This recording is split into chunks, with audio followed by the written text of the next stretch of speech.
Hello. Today's goal with this microprocessor is to subtract 8 from 3, and we're going to input it or we're going to put our inputs into our read-only memory of 8 and 3 into ROM 0 and ROM 1, and we're going to store our output into random access memory into RAM 6. So first off, what we're going to do, we're going to set our value of ROM 0 to 8 and ROM 1 to 3, and these are the binary forms of 8 and 3. And what we're going to do is that right now we don't have anything being read into our data bus, which is this thick black line all across our microprocessor. So what we're going to do is we're going to turn on read. So now our value is going to be read into the data bus. So we have ROM 0 right now, which is 8 in our data bus, but we're going to start with 3. So we're going to start with ROM 1. So we got to change our address to 1. And now 3 is being read into our data bus. And as we look over here, as we look at the DMX, it has A or B. So it's either going to store one way or another. So just to show you how that works, we have it going down two different paths now.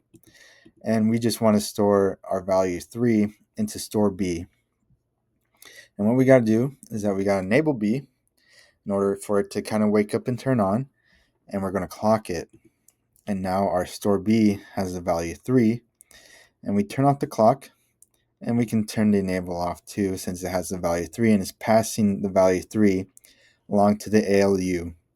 And in our ALU, we see that we have different modes that we can work on. We can either subtract, add, or multiply. But since our goal is to subtract 8 from 3, we're just going to stick with 0 over here. And we see that the form of the ALU is A minus B, A plus B, and so on and so forth. So we want 3 to be our B value and 8 to be our A value. So what we're going to do is going to come back over here to our address. We're going to have it read ROM 0 again and pass that information along the data bus. But as we see, we don't have our A or B on. It's wanting to pass the value of 8 into store B. And we do not want to change our value in store B from 3 to 8. So what we got to do, we got to do A or B and pass it along the ALU. And we see that the ALU already processed the information of subtracting. And we can see it like if we add, let's say we add it, then it changes to 11, right? So we don't want that. We're just going to want it to stay with subtraction. And then we're going to enable the accumulator to wake it up again. And we're going to clock it. And now we have the value 5. And the value 5 is being passed along the data bus at the accumulator buffer. And then we got the accumulator out. So what we got to do, and turn this off now. And we can turn off our clock as well. So what we got to do is we got to we want to pass our 5 value to the data bus. And right now we see that our data bus is also holding the value 8 over here. And we want to pass it on to RAM 6. So let's see what happens when I hit my accumulator out. Oh, there's an error. And that's because our data bus can only hold one value at a time. It cannot hold multiple values, just one value at a time. So what we got to do is we got to change read to write. And we see that our value over here changes to 5 in binary and 5 over here to binary. And now we finally have our output. So what we got to do next is that we got to change our address to RAM 6. So let's change it really quick to RAM 6. And we have it being able to write in the information to RAM 6. And all we got to do is clock it. And we get our value 5 in RAM 6. And we can turn off the clock if we want to. And then turn that off. And now everything is stored into our RAM 6, our value 5, which is the output that we wanted. So just to answer a couple questions that we have as well. This processor is a digital machine. The reason why it's a digital machine is because it only holds discrete values or whole numbers or numbers like 8, 3, 5, so on and so forth. It doesn't hold any float numbers. It can only hold discrete numbers. And another question we have is, what is a bit? So the bits are the ones and zeros that we see here in our ROM, in our address, in our read and write, and in our enablers as well. So each bit is zeros and ones for each single one.